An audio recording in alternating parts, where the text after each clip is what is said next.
Det er komplimenter, kvinder hører hele tiden. Du er kæmpefint. Du er smart. Du er fantastisk. Og ja, de apprecierer dem. En polit smil. En liten tak. Kanskje også en blush. Men her er det sandt. Ingen siger det til dig. Disse ord gør hende rart føle noget dyrt. De er sikre, forventbare, alvorlige. Men hvis du ønsker at gøre en kvinde virkelig mesmeriseret af dig, ikke bare forventet, ikke bare kendt, men kaptiveret, må du sige ting, som rejser langt nedover. Du må snakke med den delen af hende, som rart er forventet. Den delen, som ønsker at blive forstået, ikke bare noteret. Komplimenter, som er rare, kraftige, nærmest forbudt. Disse er ikke de komplimenter, hun hører hver dag. Dette er de, som forlader hende til at løbe i nat, tænkende på den, som sagde dem. De styrer noget ind til hende. Noget emotivt. Noget primalt. Noget uforgætteligt. I dag diver vi dybt ind i top 3 forbudte komplimenter, som vil gøre, at hver kvinde vil have din præsenstid. Ikke bare fysisk. Hun vil have din menneske, din stemme, din energi. De fleste mennesker forstår ikke, at komplimenter kan være en dobbelthjul.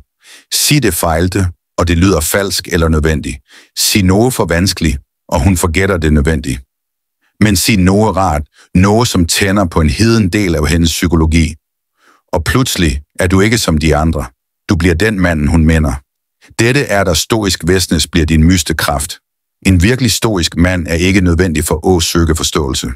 Han giver ikke komplimenter som kærlighed. Nej, han snakker med indtryk, med præcision, med kraft. Når du lærer dette kunstne, vil kvinder ikke bare like dig. De vil føle set ret til dig på en måde, de ikke kan forklare. Så lad os brække ned de to forbudte komplimenterne, som vil lære hende helt kaptivert. De fleste kvinder komplimenterer kvinder på, hvad de ser. Kvinderens kvalitet. Kvinderens kvalitet. Kvinderens stil. Kvinderens krop. Men hvad med kvinderens mind? Kvinder er stolte for komplimenter, som rekogniserer deres intellekt. Og ikke i den borger, du er smart slags måde. Nej, denne dækker mere ind. Det handler om, hvordan hun tænker. Anglene hun ser. De unikke stegne i hendes perspektiv. Hvorfor? Det fungerer. Det fungerer, fordi det viser, at du lurer på noget, som de fleste kvinder misser helt. Det siger til hende, jeg ser dig. Ikke bare din fjeld eller krop, men dine tænkninger. Din indtægtsverden. Det gør hende føle sig rar. Speciel. Og det der er kraftigt. Det tapper ind i hendes emotiske hjem. Hun vil dele mere af hendes tænkninger med dig. Hun vil vise dig, at hendes tænkning er værd at kende. Hvordan? Bruge den. Næste gang hun deler en mening, specielt noget dyrt, uvanligt eller kreativt, se hende i øjnene og sig, det er en vældig interessant måde at se på. Egentlig, jeg tror aldrig, jeg har mødt nogen, som ser ting på den måde, du gør. Og da pauserer. Lad kvælden af dit ord sinke ind. Se på hende lyse op. Ikke fordi du har flatteret hende, men fordi du har kendt hende. Dette er noget, som tapper hendes hjerte, ikke egenheden hendes. Fordi, lad os være ærlige, hvor ofte får kvinder komplimenteret på deres styrke. Selvfølgelig hører de ting, som du er kær, når du er gal, eller du er så sød. Men stopper nogen til at forstå. Den måde, hun holder det sammen, når livet bliver dårligt, når pressen er på, når ting falder bort, og hun holder stående. Heldigvis aldrig. Og det er akkurat, hvorfor dette kompliment er så kraftfuldt. Du kommenterer ikke på hendes serier. Du fokuserer ikke på hendes kærlighed. Du fokuserer på hendes styrke, hendes gris under fyr, hendes emotiske intelligens, nær verden tester sine grænser. Hvorfor det fungerer? Fordi det sætter dig bort fra alle andre mennesker. De fleste mennesker kører på kærlighed, overfølgelse. Men en stoisk mand kender indre styrke. Han admirerer det. Og den admiration gør, at en kvinde føles vart på et niveau, som de fleste mennesker aldrig tænker på. Det trigger noget dyrt ind i hende. Styrke. Fordi selv om hun ikke siger det, vil hun blive set ikke. Samtidig kærlig, men admirerende. Og her er mygheden. Når du komplimenterer en kvindes styrke, vil hun ønske at stige endnu mere ind i den styrken. For dig. Hvordan bruge det? Lad os sige, at hun fortæller en historie om at stå op for sig selv på arbejde, eller at tage sikkerheden i en familiekrisis, eller at hun har angst og fortsat viser sig stærke. Ikke bare sige, wow, det er imponerende. Sink dem. De fleste mennesker havde forladt deres styrke i den situation. Men dig, du handlede det med seriøs komposur. Det er rart. Og så igen. Pause. Lad hende absorbe det. Du har ikke bare set hende. Du har respekt for hende. Og i en verden, som altid understimer kvinder den type respekt, det er magnetisk. Dette hitter sjælene. Fordi om hun forstår det eller ikke, hver kvinde, hver menneske vil se som om de betyder noget. Ikke bare, at hun ser bra ud. Ikke bare, at hun er myg til at være omkring. Men at hun tilføjer noget betydende til de mennesker, hun tolker. Dette komplimentet er ikke om hendes udstilling. Det er ikke om kærligheden. Det handler om hendes optryk, hendes indflydelse, hendes præsentation. Hvorfor det fungerer? Fordi det oplever hende. Det fortæller hende, at hun ikke bare er bra til at være omkring. Hun forandrer faktisk de menneskene omkring hende. Det tapper ind i hendes ønske til at være en del af noget større. Til at vide, at hun er en styrke af god energi. At uden at prøve, hun inspirerer, opfylder og styrker andre. Og når du siger dette, specielt hvis ingen anden har det, så ser hun på dig på en anden måde. Hun føler sig. Hvordan at bruge det? Når du er ude med hende, og du ser på Viben i gruppeskiftet, mennesker som smiler mere, lurer lydigere, føler mere nyhed, eller når hun foranbefaler en ven at løfte nogen op, eller siger noget, som sparker positiv forandring. Det er dit øjeblik. Løft dig ind og sig du hvad jeg virkelig elsker om dig. Du gør menneskene rundt dig bedre, og du prøver ikke. Det bare sker. Det er noget virkelig rart. Hun vil huske det øjeblikket, fordi vældig få mennesker gør hende føle sig så kraftig. Dette er ikke dine daglige komplimenter. Det er ikke rødhåndene. Det er psykiske strykker for at nå hjem til hendes øjeblik. Men kvaliteten, autenticitet, ikke fake dem, ikke bruge dem som køblinjer. Bare sig dem, når de bliver værd. Det er det, som gør dem kraftige. Kvinder kan fortælle forskellene mellem en mand, som forandrer, og en mand, som forstår.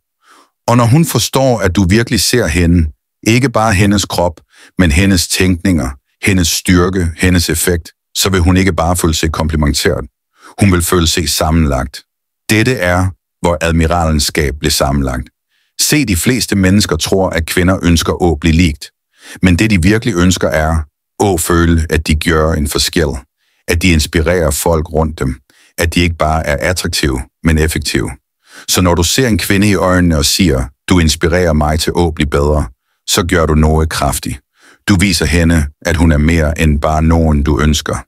Hun er nogen, som påvirker dit udvikling, dit tænkning, dit vægt frem som en mand. Hvorfor det fungerer? Fordi det tilfredser en dybt menneskelig behov af at være vigtig. Hvorfor det fungerer? Det gør hende meget vigtig uden for hendes kærlighed. Det gør hende respektet. Ikke bare udvalgt, men æret. Det fungerer en unik kærlighed. En, som er bygget. Ikke på komplimenter, men på transformation. Du siger til hende, du forandrer mig til at blive bedre. Og få ting er mere intoxicerende til en kvinde end at vide, hvad hun gør. Hun forandrer det bedste i dig. Hvordan at bruge det? Når hun fortæller dig om en risiko, hun tog, en drøm, hun kører, eller når du ser hende stå tal i sine værdier, snakke om sin værtid eller vise ekstraordinær kærlighed. Pauser, se på hende med genuen, og sig, du ved, du forandrer mig til at blive bedre. Hvordan du tager dig selv, hvordan du opfører livet. Det gør mig ønske at leve op. Det er noget, jeg ikke tager let. Hjertet hendes vil smelte. Ikke fordi du forandrede hende, men fordi du pladser det hende i dit indtryk af indflydelse. Det er rart og uforgætteligt. Dette er på en anden niveau. Det handler ikke om, hvad hun siger eller gør. Det handler om, hvad hun retererer. De fleste mennesker går ind i et rum uforståeligt, men nogen giver en vibe, en energi, en forvandling i atmosfæren. Og når en kvinde gør det, og hun ikke gør det, ved hun det altid. Men hun føler det, og når du er den, som kender det, når du nævner det med ord, som så få mennesker glæder sig til at bruge, du opfører hende fra, at hun bliver opført til, at hun bliver kendt. Hvorfor det fungerer? Fordi det snakker om hendes essens. Det siger hende, at hun ikke bare er attraktiv. Hun er magnetisk. Hendes præsens opfører den emotionelle temperaturen af et sted. Du komplimenterer ikke, hvad hun bruger, ikke hvordan hun ser ud, men hvem hun er i hjertet hendes. Og det Det er rart forstået. Hvordan at bruge det næste gang du er i en gruppesætning og ser, hvordan rummet stiger, når hun snakker.